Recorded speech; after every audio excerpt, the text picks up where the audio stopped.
અલકાપુરી વિસ્તારમાં 60 વર્ષ જૂનું વડનું ઝાડ પડ્યું। વડોદરાના અલકાપુરી વિસ્તારમાં પીડબ્લ્યુડી ક્વાર્ટર્સ મકાનો પાસે 60 વર્ષથી વધુ જૂનું ઝાડ આજે સવારે પડી જતા વીજ થાંભલાઓ તૂટી ગયા। ફાયર બ્રિગેડ આવીને ઝાડ કાપવાની કામગીરી હાથ ધરવામાં આવી હતી।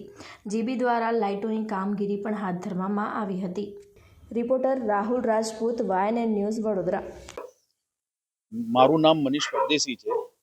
આ વડ લગભગ 65 થી 70 વર્ષ જૂનું હશે અને આ છે PWD quarters, racecourse circle near Ambedkar circle પાસે। આ એકચ્યુઅલી ગાયકવાડી જગ્યા છે। અહીંયા પીડબ્લ્યુડી ક્વાર્ટર્સ પણ આવ્યા છે, અહીંયા ગાયકવાડી હાઉસ બી છે। લગભગ 100 વર્ષથી બી વધારે જૂના છે।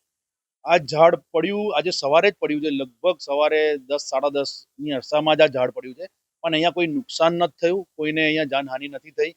એટલો પ્રોબ્લેમ એવો થયો છે કે અહીંયા જે લાઇટ્સ છે એ જતી રહી છે, થાંભલા બધા પડી ગયા છે, પણ અમે લોકોએ કોર્પોરેશનમાં, અમે લોકોએ પછી ફાયર બ્રિગેડમાં અને અમે લોકોએ જીબીમાં કમ્પ્લેન્ટ કરી। જીબી વાળા અને ફાયર બ્રિગેડ વાળા આવી ગયા છે, એમનું કામગીરી એમને ધીરે ધીરે ચાલુ કરી દીધી છે। અફસોસ એક વાતનો છે કે આ ઘણો જૂનો ઝાડ છે, મારા બાપ દાદાના સમયનો ઝાડ છે।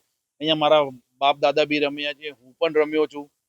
અફસોસ એ વાતનો કે બહુ જૂનું ઝાડ હતું અને અહીંયા ઘણી બધી અમારી નાની મોટી યાદો બી છે। આ ઝાડ પર અમે રમ્યા બી છે, આ ઝાડ પર અમે લોકોએ છાંયડો લીધો છે, બેઠા છે, અમે લોકોએ અમારું નાનપણ કાઢ્યું છે।